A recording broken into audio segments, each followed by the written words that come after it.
চট্টগ্রাম অস্ত্রাগার আক্রমণের ঘটনা আমাদের সকলের কাছে হয়তো জানা আছে। তার জন্য কয়েকদিন ব্রিটিশ রাজত্ব থাকাকালীন চট্টগ্রামকে স্বাধীন রাখতে পেরেছিলেন। হ্যাঁ, সেই চট্টগ্রামের কথা বলছি, যার অন্যতম প্রধান নেতা হিসেবে আমরা মাস্টার দা সূর্য সেনের নাম জানি। তারই আহ্বানে প্রায় ৬০ জনেরও বেশি কিশোর ও তরুণ যুবকরা বিপ্লব মন্ত্রে উজ্জীবিত হয়েছিলেন।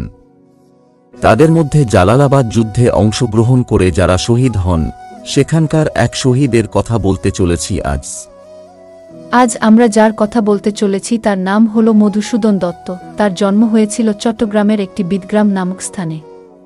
তার পিতার নাম ছিল মনীন্দ্র কুমার দত্ত। ছেলেটি ছোট থেকেই ছিল বিপ্লবী ভাবাপন্ন। সারোয়াতলি গ্রামের স্কুল ছাত্র রামকৃষ্ণ বিশ্বাসের অনুপ্রেরণায় কিশোর যুবক মধুসূদন দত্ত যোগ দিলেন বিপ্লবীদের দলে।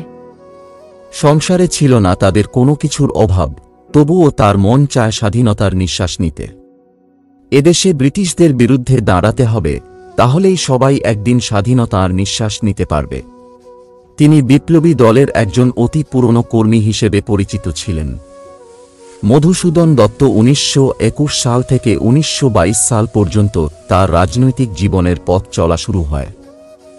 সন ১৯২৪ সাল বিপ্লবী নেতারা ও কিছু সদস্যরা একে একে সবাই কারাগারে বন্দী অবস্থায়। বিপ্লবের সমস্ত কাজ চেপে নিলেন নিজের কাঁধে। বিভিন্ন স্থানে ও স্কুল কলেজে গিয়ে বিপ্লবের প্রচার করতে লাগলেন।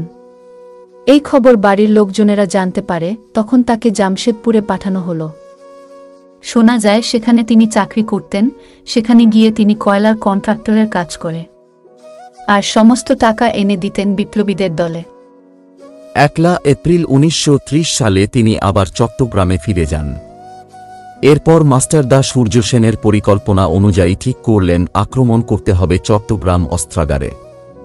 সেই সময় তার বিপ্লবী বন্ধুরা মনে করেন যে আর মনে হয় অস্ত্রাগার আক্রমণে সহযোদ্ধা হিসেবে তাকে পাব না। এবার তাদের সন্দেহ দূর হল। ১ এপ্রিল চট্টগ্রামে ফিরে আসার পরেই আবার তিনি বিপ্লবের কাজে ঝাঁপিয়ে পড়েন। চট্টগ্রাম অস্ত্রাগার আক্রমণের আগে তারা অর্থ সমস্যায় পড়েন। ঠিক হলো তারা সবাই যে যতটুকু পারে অর্থ দিয়ে সাহায্য করবে। বিপ্লবী মধুসূদন দত্ত বাড়ির অলংকার অর্থ এনে দিলেন তাদের দলে। দিনটি ঠিক হল ১৮ এপ্রিল ১৯৩০ সাল।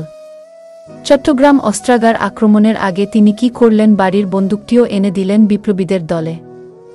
১৮ এপ্রিল সেই অভিযানে তিনি পুলিশ লাইনে আক্রমণ করেন। সেদিনের সেই ঐতিহাসিক অভিযানের শেষে তারা জালালাবাদ পাহাড়ে গিয়ে আশ্রয় নেয়।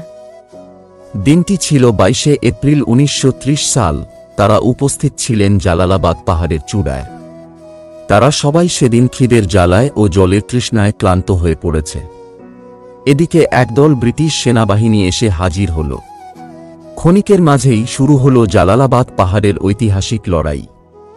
খিদের জ্বালায় ও জলের তৃষ্ণায় তারা অধীর হয়ে পড়েছে, তবুও লড়াই করছেন যেন সত্যিকারের একজন পাকা সৈনিকের মতো। বিপ্লবীরা শুধু বন্দুক হাতে আর ব্রিটিশ সেনাবাহিনী সঙ্গে করে নিয়ে এসেছে কার্তুজ, মেশিনগান, যা থেকে একসঙ্গে অনেক গুলি বেরিয়ে আসে।